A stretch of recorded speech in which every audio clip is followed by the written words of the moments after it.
Notes from the Upper West Side, a novel by Dan Wrench.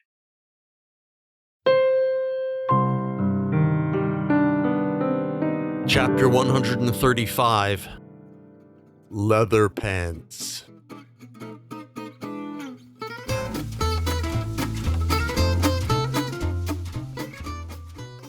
I was scared, like a little rabbit.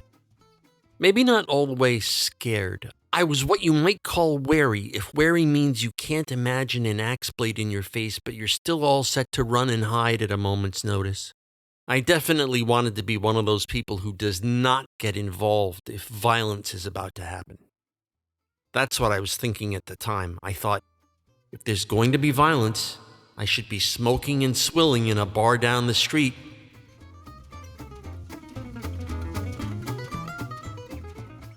That thought was in my head for a split second before I saw Fonda run out of the factory room and zoom past me into the retail store. Fuck it, I thought. She's not afraid to dive in. I was ashamed, oh my pals. I was a coward. And here was this chick just rushing out to meet the danger. A muscular chick, but still, a chick. I cursed my cowardice under my breath and went to the door to peer out.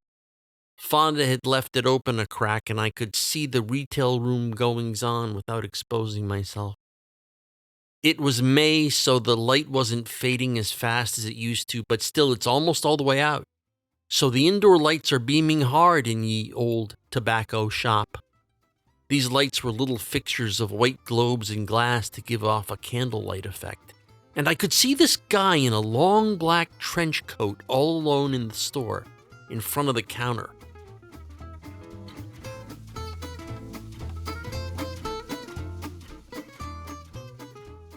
Fonda went out to behind the counter, so it was between them. Then this guy. He was maybe 30 with curly black hair and the kind of patchy beard you see on people with really bad acne scars they've had since high school. Goes around the counter like he bought the store and walks right up to her. That's when I could see he was wearing leather pants, and on his left arm he had this long black cuffs like gladiators wore in the old days. The same kind of cuff pervs wear now, with little studs along the rim. It also looked like it had old coins embedded near the wrist. And while I'm taking all this in, he shouts, "Shut the fuck up!" and slaps her across the face. "Dude!" "Hey!" I shouted and dashed out to where he was standing. I didn't even think. Looking back on it, I guess I have bigger balls than I give myself credit for. I was hiding out 1 minute, and the next minute, I was Sergeant Buttkick rolling hard. I got up to the guy, and he glared at me. I said, "Back off, Leatherpants." I expected him to call me a name or swing at me or maybe both, but he just kind of scowled and darted out. It wasn't really a dart. It was elegant, like he was a dancer, or like somebody who darted out of places 100 times before and now he could dart in his sleep. On his way out, he slammed into some 60-something square with a bolo tie and black suit and one of those little Bavarian hats with the feather so it looked like a fedora from the Alps, if you can picture fedoras catching on as a style in the Alps.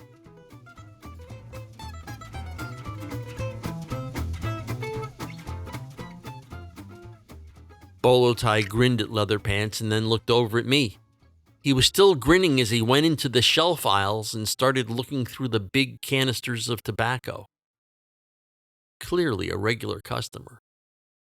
About 2 seconds after Bolo Tie disappeared behind the merchandise, Fonda ran back into the vestibule, leaving the door wide open so I could see her scurry into the factory room. I followed her after checking over my shoulder to make sure Bolo Tie was okay on his own for now.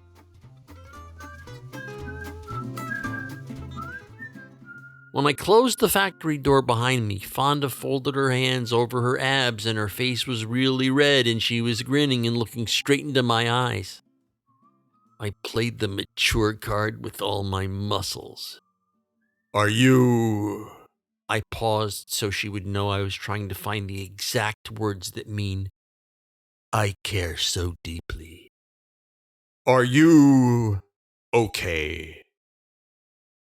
She didn't say anything, but her breath came faster, and I swear the blush in her face got redder.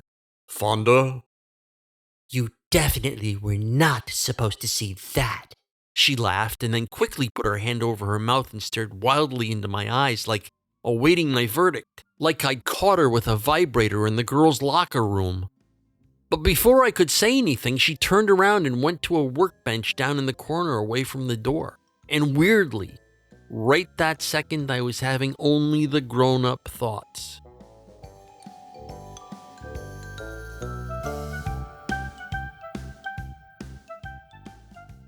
What about Bolo Tie in the retail space? Who was looking after the customers? But I forgot all about Bolo Tie when I looked at Fonda's back. Her hair was cut short so you could see the nape, and it was red as if from blushing, and her muscular glutes and thighs looked like they could use a manly grappling. And I'm thinking, I could play a role here. She was begging me to play a role.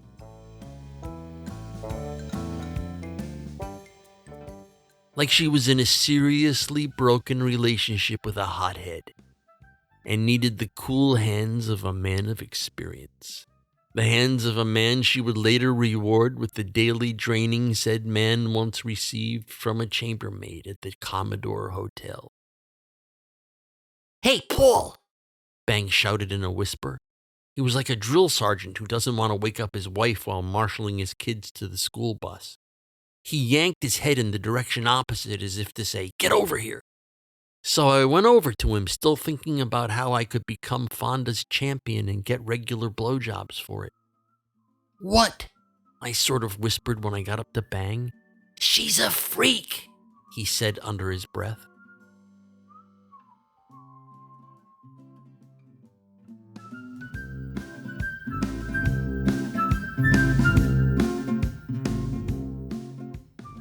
Notes from the Upper West Side is a work of fiction. The people depicted in this work do not exist. Notes from the Upper West Side. Copyright 2024 by Dan Wrench.